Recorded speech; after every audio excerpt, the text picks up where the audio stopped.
Hey everybody, hope you're doing okay today. I'm back in the bathroom for another art project. This time, I'm gonna paint some tiny canvases. They're very small. I got them for Christmas. And I'm going to paint some miscellaneous flowers on them, just for fun. Okay, so here we go. Alright, I've been at it for 10 seconds. And I've already got paint on my hand. Oh well. It's not painting if you don't make a mess.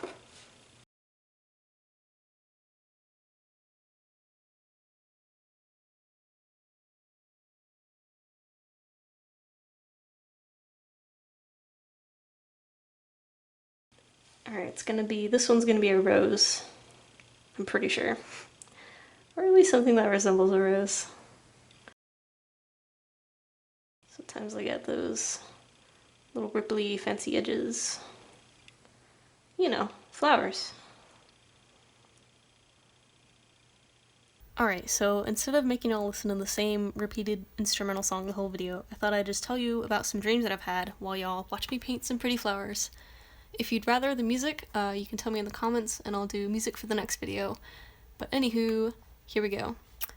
So, the first dream I want to tell you all about happened a long time ago, but I still remember most of it. So, I move out into this farm in the middle of nowhere, and it's all run down and covered in weeds and vines and whatnot. So, I start fixing the place up, and I decide to plant mushrooms, as you do. So, at the end of a long day of planting and building and cleaning, I get this letter in the mail, and it's from my brother. He's writing to wish me well and asking if everything is going well so far, but at the end of the letter, he adds, "By the way, just something you should know, he will come once a night, every night, for 3 nights." And then the letter just ends, so I'm like, alright, and I go to bed. And then morning comes, and guess the fuck what? The farm is completely trashed. Mushrooms are uprooted, dirt is everywhere, supplies are in shambles, so I'm like, well fuck. And I get to work fixing the damage. It's a lot of work, but I get it done. And so that night, I wake up in the middle of the night to the sound of mayhem happening outside. I peek out the window, and it's fucking Slenderman trashing my farm. He leaves, morning comes, and I gotta fix everything again. Now at this point, I'm getting pretty fucking pissed. This is a lot of work, you know? So that night, I camp out in front of the house, and I wait for Slenderman, planning to confront the sour noodle man. So Slenderman arrives, and I confront him, and I'm like, "Hey man, why the fuck are you trashing my farm?" And Slenderman looks at me, and he goes, "I don't like mushrooms." And then I wake up. This next dream I had a couple of nights ago, and I've been thinking about this dream every day since. I might actually turn it into a story or something. I like it a lot. But anyways, I wrote it all down, so here it is. So, I'm out looking for a job, and I'm a bit desperate. I find a bakery of sorts. It's in competition with another bakery. They hire me on, and initially, I'm pleased as punch. The big boss gathers everyone together and tells us what's going on. Rumor has it, this other bakery down the street is gonna come out with these stellar cakes. They look like giant cupcake-shaped cakes with a circle cut out of the middle, and the middle is full of cupcake. For some reason, this passed as a space-themed treat. So anyways, our bakery rushes to copy them, but better. The big boss says that votes came in and the citizens are after some space-themed goods, so that's what we're doing. Some other person in the bakery talks me into sabotaging this weird donation vote so our bakery gets more supplies. Somehow, the donation ends up honoring me specifically, so everyone thinks that I somehow did such a good job for this donation service that they gifted me all these bakery supplies. Hang on just a moment while Past Gray finishes this first painting. Alright. 1 down, 2 to go. God damn, thought they'd never shut up. Okay, so the big boss promotes me, and then my job becomes way more stressful, but at least, I have a job and I don't want to get fired, so I get to work managing this bakery, which I'm certain I'm incredibly underqualified for. I oversee the big boss's plan to do this weird, stellar sun cake, but better. The cupcakes look like a bright yellow. The cupcake-shaped cake on the outside has like these rounded ridges, and it's slightly darker yellow, so you know, that's probably why, because it looks like a sun. So, anyways, there are two smaller plots happening at the same time in the dream. There's a fortune teller who tells one person in the world who their unfound true love is and where they'll meet on live TV right when the new year starts. There's a big party and everything. The thing is, there's a new fortune teller this year. It's a young lady. Her great-grandma was the last fortune teller, and she's passed away now. She was accurate 100% of the time. She was very popular. The skill skipped 2 generations of ladies. So the mother of the lady and the grandma are both in attendance for the party. The grandma is trying to stop the reading. She doesn't think fortune telling is real, and she doesn't want the young lady to make a fool of herself. The second plot is about this kid, not much younger than me. He's working at the bakery. I'm not sure how I know this, but he has ADHD, and he's slightly aggressive about how he does things. He doesn't like when people don't take him seriously or reject his ideas just because they come from a mind that works differently, and that's valid. He's impatient as hell, and he comes off as a bit of an asshole sometimes. I'm stressing out the ass about this job. Everything wants to come apart at the seams, and I have a constant flood of work to do, and this kid keeps trying to derail the system I've got set up because he's sure that his ideas are better. I want to listen to his suggestions, but he's super aggressive about it, and if I refuse an idea he has, he gets kind of pissed. He's a hard worker, and he does have some good ideas. So the angry kid finds a living Lego guy. The Lego guy is alive and very much not pleased to be in a world of giants.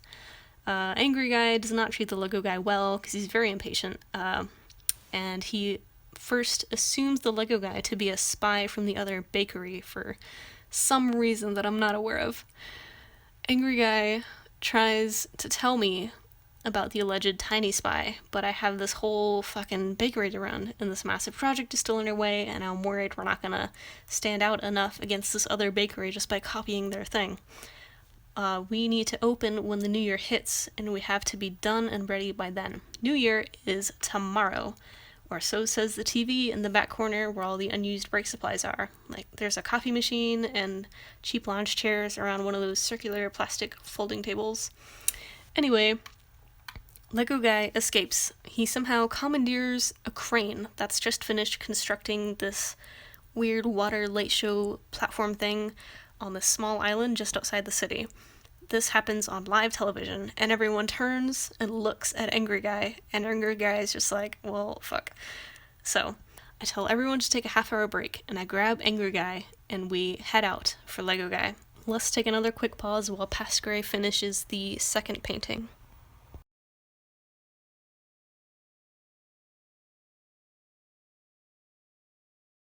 Alright, number 2 is done. Some lovely lavender. And now it's time for the third and final painting.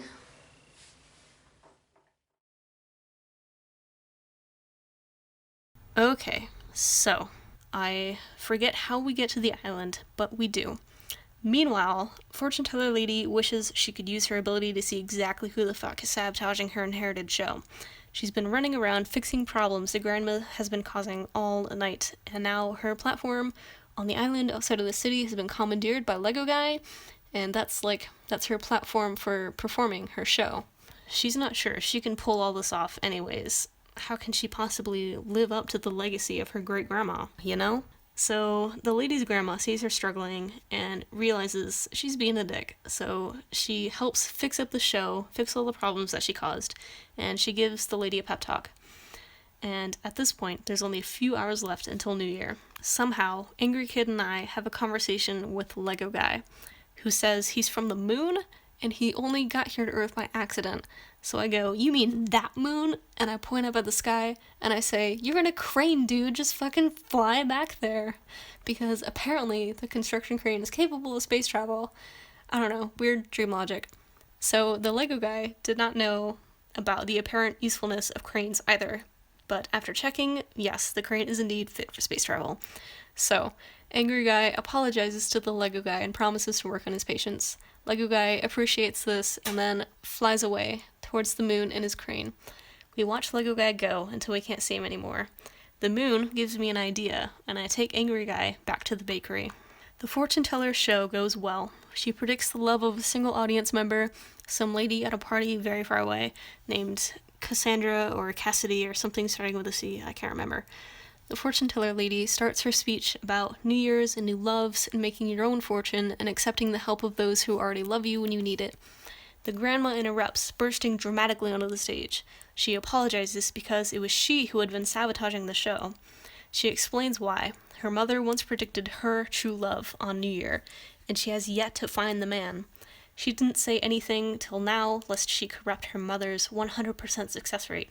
She waited many years for her love, but he never came. She settled for a different man, and many years passed, as did the man she settled for, and still she did not find her love.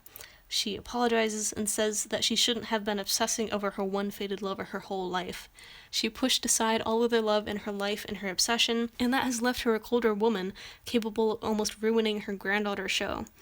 She warns the audience not to make the same mistakes, to value platonic love and familial love and other love just as much as romantic love, to not put any one up higher than the others because they're all valid and important. We at the bakery, having just watched this show and now this family, 3 generations of ladies hugging together on our tiny breakroom television, all turn to each other.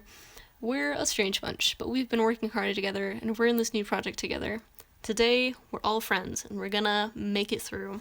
We roll out a line of moon cakes. Cakes with several circular cutouts that are filled with different flavored cupcakes. Each cake can be shared, and it has several different flavors that all go well together in it. And the cake looks like a moon with cupcake craters and everything.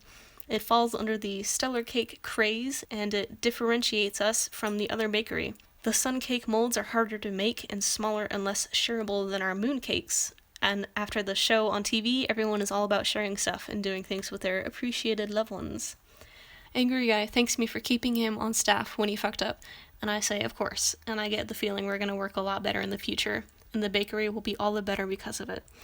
The big boss is super pleased with my job, and we're already making a lot of money. I tell the boss we're going to stop copying people, and we're going to do things our own way, and we're going to do it honestly from now on. No more sabotaging weird donation votes. I've got the perfect idea man on the job and a hard-working crew behind me. And I wake up right around there.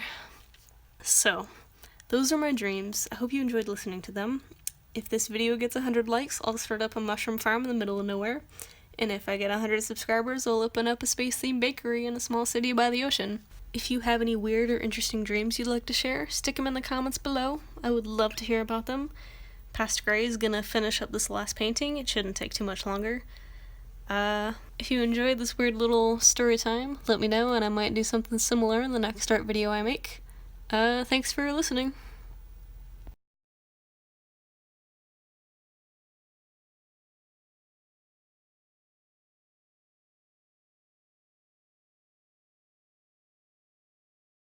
Do you see how I'm cleverly covering up that spot?